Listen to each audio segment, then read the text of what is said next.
Kana wafunga kuita zvokunamata wotoshinga, because kana wakakunamata unenge watodeclare a war against the kingdom of darkness.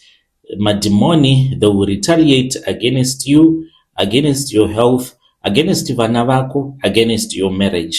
Ukangotsvedza chete, madhimoni anokutorera vana vako, not kuuraya vana asi kupandutsa vana zvokuti vanenge vasingachadi kuita zvokunamata. Vachakurwadza vana ivavo kusvika uchizonobva pana Mwari.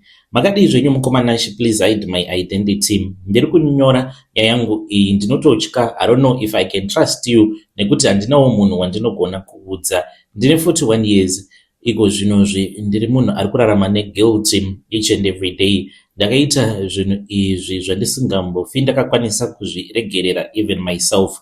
I do not know how God is going to forgive me. Zita rangu muchanditi David. Ndakakurirawo muHarare kuHighfields. Amai vangu vakange vari munhu ainamata stereki, everyday church, everyday prayer. Baba vangu vakafa tichiri vana vadiki, saka amai ndivo vakatotirera. Problem ndeyekuti ini ndakakura ndichivenga strictness yavo. Amai vaigara vachiti usafamba neshamwari dzakaipa, usanwa, usaenda kun'anga. Ngomana chipangova iyoyo ndaiona kunge vari kundisuffocata, so ndakazova munhu akange ari very rebellious. By the time pandakange ndava ne20 years ndainge ndava kutonwa ndichitofamba nema-wrong friends. One of my closest friends akange achinzi Ado munhu aifarira quick money, fast money. Ndiye munhu akazondiparadza iyeye. Taingoita ma-small hustles together, kutengera maChina goridhe, nekuti vanenge vachitya kuenda kana kumakorokoza direct, vachitya kuzorobewa. Saka vanenge vaine maagency avo anenge achidhila nemakorokoza munzvimbo dzimwe dzedzo dzinenge dzichipisa, zvekuti makorokoza anenge achitofungidzira kuti utori ka-small buyer, but munenge makawanda, muri maagent emaChina, muri kana 10 muchitengera muChina umwe chete goridhe rinozoendeswa kuChina. Saka mukoma nekuda kwekuti maChina vanorobha, waikwanisa kutenga goridhe but uchirarama hand to mouth, because unenge uchingopiwa ka-commission. Zvinhu zvakange zvisingafambi zvakanaka. Saka taidawo kutanga reduwo business rekutenga nekutengesa goridhe. Saka vamwe vainge vachitawo madhiri avo vainge vachitotenga motikari, mastand. One night takati tichinwa doro zvedu, I still remember kuti takange tiri kumbare kwemuzukuru waAdo tichinwa doro. Ado akabva ati pane munhu wandiri kuda kuti tinge tichizosangana naye. Ndakamubvunza kuti ainge ari ani, akanditi kwakange kuina vamwe sekuru ava vainge vachinzi Sekuru Tubori. Ndakaseka paakanditi vanonzi Sekuru Tubori. Ndikamubvunza kuti sei, akati uchazonozvionera wega kuti sei vachinzi Sekuru Tubori. Rakanga riri zita randainge ndisati ndakambosangana naro before. Saka ndakabva ndachizoenda naye Ado. The next day tikaenda kune imwe nzvimbo kuEpworth side. Tasvikapo pamba paSekuru Tubori vakange vatoshanyawo, but ivo vanogara kuMozambique, kunyange chiri chizvarwa chemuZimbabwe. Saka takati tazopinda, ndo apo pandakazodyiswa zvinhu zvakaita sekunge zvichandirutsisa, because sekuru ava zvavanoita manje vanoti kana uchida kurombesewa navo une mhiko dzaunoita. Saka mhiko yekutanga mabori. Sekuru Tubori vaiva nehabit yekuti munhu wose ainge achida kuti ange achizoshoperewa navo anotanga adya mabori avo first. Mukoma zvinhu zvacho, it was sort of like humiliation, but vanhu vose vakange vakarombesewa navo vainge vachizviita. Ndikati saka why not.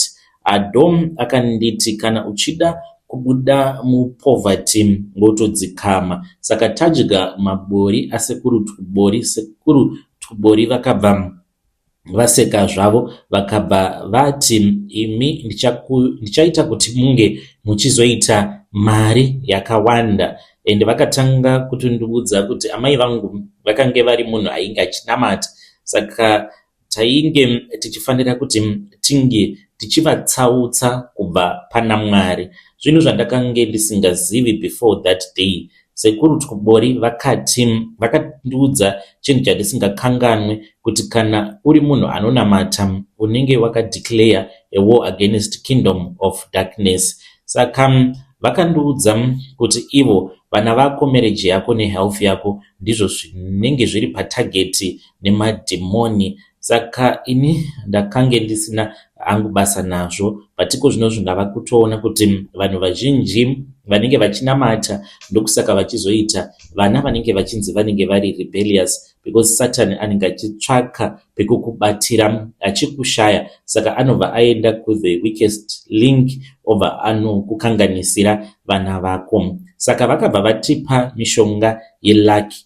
Things started changing. Takatanga kuitawo madhiri edu in secret, maclients tisingamboiti maproblems nevakomana vainge vachitengesera goridhe ravo. Saka Sekuru Twubori vainge vachingotiudza kuti tigare tichingodzoka kumatare avo. Vakazoti tadzokera kumatare kwavo vakabva vatibvunza kuti muri kuda mari hombe vakomana here? Saka takabva tati hongu, kuti munhu haufi wakaguta mari. Vakabva vatiudza kuti vainge vachida kutipa mari, but mari iyi hombe inenge ichida sacrifice, blood sacrifice yemunhu chaiye. Ndakamboramba, but ndakabva ndati it's okay. Iniwo panguva yacho iyoyo mwana wangu akasarudzwa as a blood sacrifice, akange ari mudiki ainge achangobva mukuzvarwa. Business redu rakange rava kunyatsokuita zvakanaka, saka ndaitya kuti ndige ndichizodzokera muurombo. Ado ainge agara aine mwana neumwe mukadzi waainge akamitisa, ndiye waakange akaisa pamhiko dzacho. Saka vakabva vatipa mhiko imwe yakange iri yekuti kweupenyu hwedu hwose ngatitendedzwe kudya sadza nenyama kana kuti muriwo, only mazai kana kudya sadza uchiseva nechibuku, doro riya. Imwe mhiko ndeyekuti tinomuka every morning totoperekedzana naAdho, tobva tapinda muHarare muCBD kuma 4 am tichinonorasa mari. Ngoma munhu anenge anhonga mari iyoyo $1 kana kuti $10, kana anhonga mari iyoyo zvinoreva kuti anozofa ari murombo kweupenyu hwake hwose. Saka this other night ndipo apo patakaudzwa kuti nguva yakange yakwana, because mwana wangu akangotanga kungorwara zvakange zvisinganzwisisiki. Saka vakange vatiudza kuti tinoenda kumakuva tinobira vakadzi vedu vatinenge takaita navo vana tumamira. Saka mukadzi wangu ane kamwe handheld pink mirror ako kandakaba. Adho akaba mira raishandiswa negirlfriend raakazvara naro mwana, akatomboita sekunge ava kumuda, achitomboenda achindonorara kumba kwake kuti ange achikwanisa kuzoba mira. Takazosangana tikabva tachizoenda kumakuva. Handifi ndakakanganwa that night. Takaenda kumakuva, tainge takabata tumamira twedu ndokubva tachizotanga kutaura nemweya werufu. Ini ndakati mweya werufu chipinda mumusha mangu, mweya werufu pinda mumusha mangu. Ndatipinda mumusha mangu mweya werufu, nekuti ndini ndakukoka, ndichitaura nezita rangu, ndichitaura nesurname, ndichitaura nemutupo, dzinza rangu, lineage yangu yandinoziva, ndichiti ndini ndakukoka, uya mumusha mangu. Saka ipapo pandakange ndichitaura, pane zvandakangonzwa mumuviri mangu. Ndakangoita sekunge munhu akabatwa neruoko rwakange ruchitonhora kumusana kwangu uku, asi kuti ndige ndichiridza mere handina kukwanisa kuridza mere. After that incident ndipo pandakazoti ndichitaura naAdho, iyewo akati ndozvaainge akanzwa kutonhorwa sekunge pakange paine munhu ainge akamubata kumusana kwake.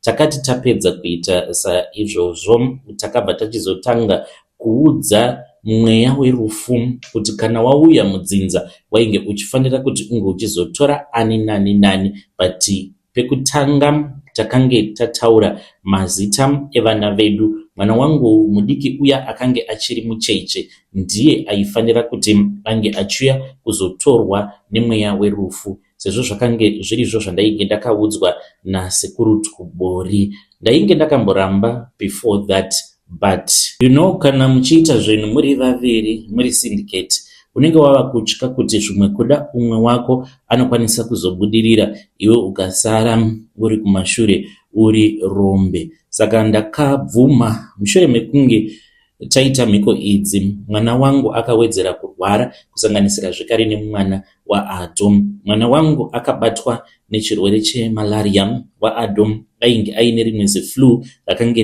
risingapori. Nekuti mwana wangu ainge achirwara nemalaria, everyone kumba aifungidzira kuti it was just a normal sickness. Only me ndiri ndakange ndichizviziva kuti chii chainge chakaitika. One day ndakatora banga ndokubva ndabaya mwana wangu, ndakamubaya zvishoma pachigunwe pake. Ndikabva ndachizotora ropa iri ndakaridonhedzera paglazi riya raamai vake randainge ndakamboenda naro kumakuva. Mwana akachema, but kuchema kwaainge achiita, ainge achichema nekuti akange asisina simba, aingoita zvekugomera, but handina kunyanyisa kumucheka.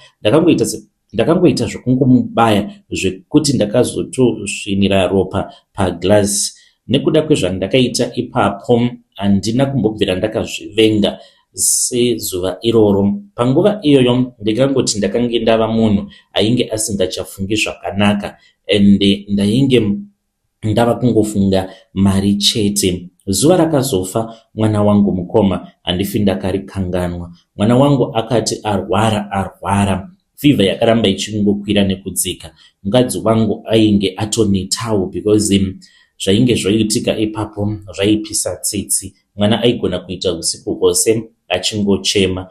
Iniwo ndakange ndichitofara, but ndakange ndakabatwa nepfungwa mbiri. One side sababa vemwana, another side ndainge ndava nefear yemhiko dzasekuru Tukubori, kuti kana ndikatadza kuzadzikisa mhiko dzatainge takanyorerana pasi kuti mhiko yekutanga ndeyakati neyakati, ndaikwanisa kuzofa. Saka before mwana wangu afa, ndainge ndakanzi ndinotenga duri kusanganisira naAdo. Takaenda tose kuMbari tikanotenga maturi edu. Ndakatenga duri iri ndikarisa mugaraji secretly. Mukadzi wangu nekuda kwekurwarirwa nemwana akange asingatombonotisi zvimwe zvinhu zvainge zvichiitika pamba pedu, aisatoziva kuti duri iroro rakange riinei. Ndakamunyepera kuti ndakange ndichida kuzomunyepera kuti ndaida kuzorichengetera zvimwe zvinhu for transporting zvinhu zvebusiness, but dzakange dzitongoriwo pfungwa. Ndaiti kana ndikarishandisa ndobva ndachizorirasa, sezvo tainge takanzi tinokwanisa kuzorirasa zvedu. Saka the night iyo mwana paakafa, munhu wose akange ari exhausted, akarara, kusanganisira nemukadzi wangu. Mukadzi wangu ainge akarara in the bedroom because ainge aswera achichema the whole day. Ina handina kurara nekuti ndainge ndakarindira voice randainge ndakaudzwa kuti rainge richazotaura neni around maybe 2 am. Ndakanzwa voice, not a loud voice, inside my head. Voice iri rakangoti kwandiri, chienda, nguva yakwana. Mukomana chi ndakamuka ndichidedera. Kana kufamba ndakange ndisingakwanisi kunyatsokufamba zvakanaka. Ndakafamba kusvika kunursery room yemwana wangu. Mwana wangu ainge akarara zvake, akange asingachafemi, and body yake yainge yaita kutonhora kuita chando. First time mwoyo wangu wakada kudzoka kuna Mwari, ndichida kuti vange vachidzosa mweya wemwana wangu atange kufema zvekare. Ndakatanga kuchema quietly, but voice riya rakaramba richitaura neni richiti, pedzisa zvawakatanga. Ndakabva ndatora chitunha chemwana wangu mukoma. Hakuna chinhu chinorwadza sepamunhu kubata mwana wake waanenge azviurayira, especially mwana waunoziva kuti ndiwe wakazviurayira wega. Ndakafamba naye mwana uyu kusvika mugaraji. Ndakange ndakashama pandakazviita zvinhu izvi. Ndakatobvisa hembe dzangu dzandainge ndakapfeka ndikashama completely sezvo ndainge ndakaudzwa nasekuru Tukubori. Then ndakabva ndachizoisa chitunha muduri for maybe 1 minute. Ndainge ndakangomira ipapo. Mukomana chi ndakatanga kunzwa kunge ndakange ndava kupenga, because despite despite everything, mother's instinct yaamai vake yakaita kuti vange vachizomuka. Ndapedza kuita mhiko dzangu, ndamusimudza kubva muduri. Pandakangobuda mugaraji, ndakabva ndasangana nemukadzi wangu. Ndakange ndisina kupfeka anything. Ndikati uku ndiko kupera kwazvo. Vakange vakamira mucorridor vakanditarisa. She was shocked and vakashamisika. Nini ndakabva ndarangarira instruction yandakange ndakapiwa naSecurity Kubori. Vainge vakandiudza kuti pakunoitika kwemhiko idzi, kana kuri kunzi ukazoonekwa unofanira kuti unge uchizopwanya zai. Saka ndainge ndiine zai randainge ndatora kukitchen ndokubva ndapwanyira zai riya pasi. Chinhu chakaitika ichi ndo chazokonzeresawo kuti ndinge ndichizosvika pano nhasi ndichitsvaka rubatsiro, because mukadzi wangu akabva atongoita confused instantly. Ndikamuudza kuti anga achidzokera kunorara. Ainge ava kuita sekunge munhu akadhakwa asingachazivi kwaainge ari. Akati kwandiri, David, chichiri kuitika?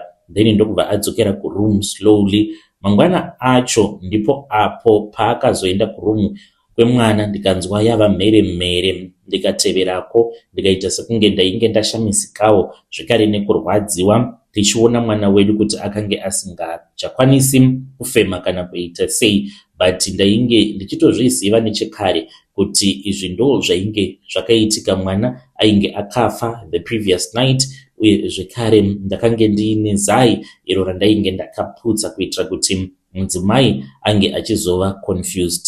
Kubva ipapo ndingangoti pfungwa dzemudzimai wangu hadzichina kumira zvakanaka. Dzimwe nguva anongotarisa munhu akanyarara kuti zim, dzimwe nguva anogona kuseka ega, sometimes anongofamba usiku. And family yake vakatotanga kutonotisa kuti kochim chiri kuitika. Saka ndaingoti zvimwe kuda itrauma. Ndikabva ndamuendesa kucounseling, ndikabhadhara umwewo doctor kuti anga achizonyora ripoti yekuti patakaluza mwana mudzimai wangu akaita trauma yakanyanyisa. Zvino ivo vari kuramba vachingobvunza kuti chii chiri kuitika pana sisi, ende vari kuda kumuendesa kun'anga. Ndiri kutya because Security Kubori vasati vafa vakati kana ukagoenda kune imwe n'anga ukabatwa kuti wakaromba unofa iwe uchidyiwa nembwa. Ngoma problem ndeyekuti Security Kubori ava vakafa gore rakapera. Iniwo ndatova ne1.5 year kubva zvandakatanga kuita zvemhiko idzi dzehurombwa. Saka zvandakazoita ndezvekuti ndakazotendeuka zvefake last year. Ndakatendeuka zvefake nekuti ndainge ndisingachadi kuti vanhu varambe vachindimanikidza kuendesa mudzimai wangu kun'anga. Ndinotoita sekunge munhu anonamata, kuposta maBible verse, kuita mavideo ndichiridzawo gospel music, asi deep down inside ndiri kunzwa kubatikana. Mhiko dzacho idzi dzava kundiremera. Every morning kumuka here akomana ndichienda muCBD kunorasira mari. Vanhu vanozoinhonga mari iyoyo vange vachizova vanhu vanotambudzika kusvika vachizofa. Upenyu hwacho huri kurwadza uhu. Handikwanisi kudya normal sadza semadyiro amunoriita. Kana ndikada kudya sadza racho ndinobva ndarutsa. Kana riri sadza nenyama ndinotambudzika zvikuru kwazvo pamainvent. Ndinongodya sadza nemazai kana kuti sadza nechibuku. Sometimes ndinogona kungogara ndiri ndega ndobva ndatanga kuchema because mwana wangu uyu atova ne almost 1.5 year kubva zvaakashaika. Every night ndinomuona. Dzimwe nguva ndinonzwa munhu anenge achitaura nemwana wangu vanenge vari munursery room, because takange tiine imwe room yatainge takadesigna yakange iri nursery room. Mukadzi wangu iye she is more mentally unstable. Saka handizivi kuti ndingazvifambisa sei. Dzimwe pfungwa dzinomboti dai wachireurura. Kana ukareurura sezvo wava kunamata, Mwari vanogona kukunzwira tsitsi, but ndinotya manje. Muri yeZimbabwe ndo message iyo yandakatumidzirwa ichibva kuna mukoma vedu. Ngatitaurei navo mukoma vedu ava mucomment section. Zvakangooma hazvo vedu we. Hanzi Security Kubori. pakaipa hanzi sekuruti kubori ukaenda kumatare kwavo vanotanga vakudyisa mabori avo ndiko kuti vange vachizokubatsira. Zvakangoma hazvo veduwe, ngatizamei kuti tinge tichitaura navo mucomment section. Rekedzei tibva taenda panyedu inotevera. Nyedu inotevera yakamira sekudai so. Hanzi makadi zvenyu mukoma, please hide my identity. Nyaya yangu inotondishaisawo peace. Pakaipa mukoma, mufunge zvenyu. I'm such a beautiful woman. Ndakatambisa mukana, ndakambosangana nevamwe baba on social media, saka ndakazosekwa nemafriends angu, but baba ivavo vaindida. Ndakaluzawo mukana wekuti ndikadai ndava kugara kuGreece kutaura kudai so, vakanetsa vabereki vangu vainge vachitoda kutotumidzira hama dzavo kuti dzinge dzichiuya kuzobvisa zvimari, but pandakati ndavaposta baba ava ndakatanga kusekwa nemafriends angu because ainge ari mudhara wechikuru. And nyaya yandiunza pano inyaya iri kutondishungurudza, and I feel so guilty about the things that I did. Ndakubvunza kubva kune vedare renyu kuti kana ndikava approacha baba ava nekuda kwezvandakavaita before vanogona kuzondiregerera here.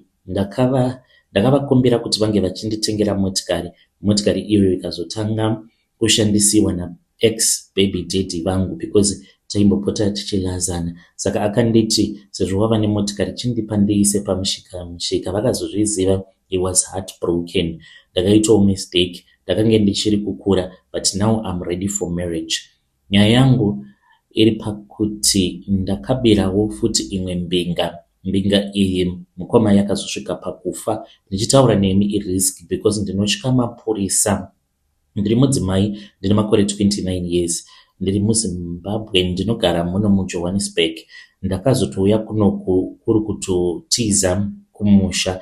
Ndiri kushanda musaluni. Pandakange ndiri kuZimbabwe ndaita futi zvokushanda mumasaluni. Saka ndakabva ndachizotanga kudanana neumwe murume ndiri kuZim. Murume uyo yakange iri mbinga, ari blesser. Ainge achiita zvokutenga dzimba, achirenovate obva achizodzitengesera vanhu vanenge vari kudiaspora. Saka aindipawo mari, but chandainge ndisingafariri paari, he was very stingy. Waiti kana ukamukumbira mari utori serious zvekutodaro, he was so stingy mukoma zvekuti aitosvota. So apa ainge aine mamwe mademands, mamwe ekuti akange asingagamuchiriki mademands iwawo.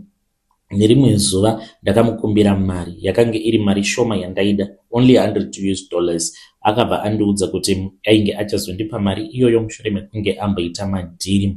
Akange andisiya mumba make, ndikaona kuti makange muine $20,000. Saka this other boyfriend in secret, uyo ainge ari gangster, aitawo zvekuba vakazosungirwa kuMozambique, akatovharirwa mujeri. Saka ndainge ndakataura naye kuti munongoba mari iyi zvinenge zviri secret and quiet, musazoita violence. That was the plan. Saka blesser yangu akati abuda aenda hake kunonwa doro, achizodzoka achiuya late, akange achitoteverwa nemy boyfriend nemamwe magangsters. Achingosvika pagedhi, ivo vakange vari kumashure kwake, vakatomubuditsira pfuti dzefake. Saka vakabva vachizomumanikidza kuti ange achizopinda mumba achivhura masefu. Akatanga kurwa navo, unfortunately ndokubva achizobayiwa nebanga. Akabayiwa nebanga kugotsi uku, banga iri rikanyura muhuro make,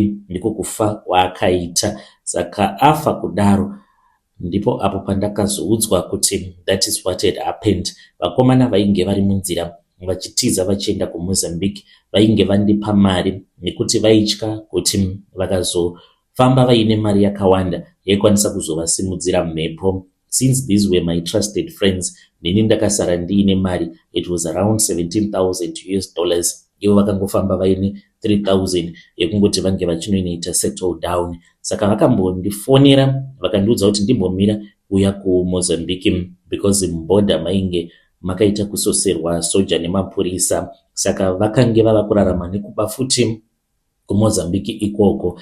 Vakabva vachizobatwa nemapurisa, ndikasara ndiine mari because my boyfriend, he loved me very much.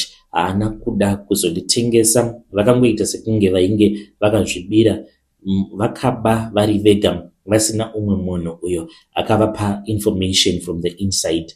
Mushure mekunge zvose izvi zvaitika kuda kwakapera gore, ndipo pandakati nerimwe zuva ndakange ndakagara zvangu mumba ndiri ndega. It was somewhere kuma 7 p.m. Malights akabva angodzima ega ndokubva atongoita on. TV yainge iri off yakabva yachizozviita on. Ndakashamisika, but ndakangoti maybe ainge ari magetsi. Usiku ndakazoti ndarara ndopandakatonzwa izwi rakanyatsokutaura neni iro rakati kwandiri, dzosera mari yangu. I screamed mukoma zvokuti vamwe vavakidzani vakafungidzira kuti ndainge ndatopindirwa nembavha, but ndainge ndaona face yembinga iyo yandakaurayisa. Mukoma ndakazosvika pakutiza muZimbabwe ndichiti zvimwe kuda kana ndikauya kuno kuSouth Africa ndinokwanisa kuzorarama a better life, but chipoko chembinga yangu ndiri kungogara ndichichiona nguva dzose. Dzimwe nguva anotouya kwandiri achimanikidza kuita bonde neni, kana ndikada kuramba anobva andirova to bed. Muri yeZimbabwe ndo message iyo yandakatumidzirwa ichibva kuna vahanzvadzi vedu. Unokwanisa kutumidzira messages enyu as an SMS kana kuti ku Facebook @brother Nashi. Zvakangooma hazvo vedu we, ngatitaurei navo mucomment section vahanzvadzi vedu. Dai matozviendesa kumapurisa vahanzvadzi, because ndimi mastermind munyaya iyi. Kunyangwe boyfriend yenyu yakakuprotectai akati hatina munhu watakadhila naye, but you were the mastermind.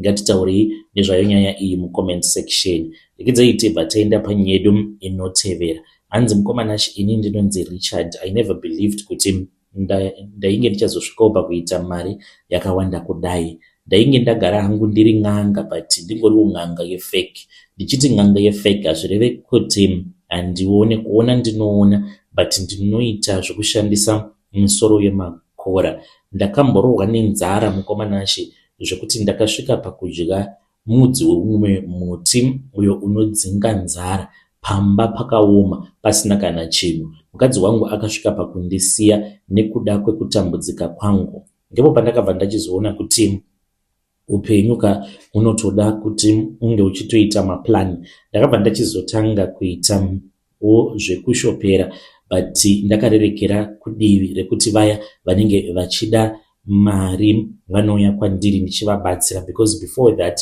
ndaitobatsira vanhu vanenge vachirwara, but ndakaona kuti vanhu havanei nazvo. Vanhu vari kutongotsvaka mari. As long as ukapa vanhu solution yekuita mari, vanhu vanouya. Zvadaro mukoma Nashi ndakabva ndachizotanga kubatana nevamwe vakomana avo vanoita fake un'anga muHarare, kutengesa maherbs. Unokwanisa kutotengeserwa kana maherbs emuavocado, uchitoudzwa kutoti maherbs iwawo anogona kutorapa kana cancer mutauni muya. Saka ndo zvandainge ndava kuitawo panguva yacho iyoyo. Ndakazosvika pakuvhura chechi.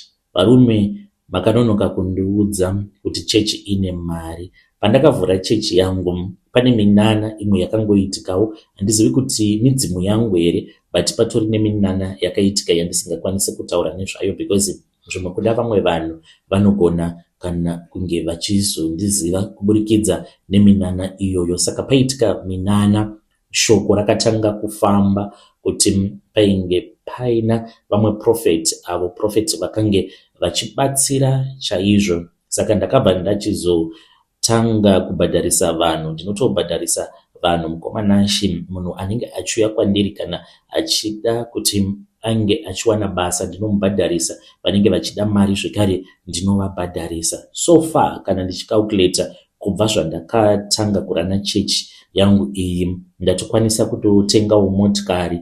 Ndiri kutobhadhara stendi. Apa ndichiti ndiri kubhadhara stendi, ndiri kubhadhara stendi pekuti ndinge ndichizovaka nemhuri yangu, uye zvekare nekustendi kuchechi. And zvose izvi zvinenge zviri mumatitle deeds efamily trust, zvichireva kuti it is a huge massive investment. Kunyange ndikanzi ndafa, stand paground patinenge tatenga pachinzi iground rechechi, kana mukadzi wangu nevana vakatengesa ground iroro vanokwanisa kurarama kweupenyu hwavo hwose, because tiri kutenga nzvimbo yakakura, ndoda kuti ndinge ndichizoita maprojects ipapo ndobva ndangosiyana nazvo zvechechi. Mhuri yeZimbabwe ndo meseji iyo yandakatumidzirwa ichibva kuna mukoma vedu avo, hanzi ndiri n'anga yefake. God forbid, zvakangoma hazvo vedu we, hanzi makanonoka kundiudza kuti chechi ine mari. Zvakaoma, ngatitaurei navo mucomment section.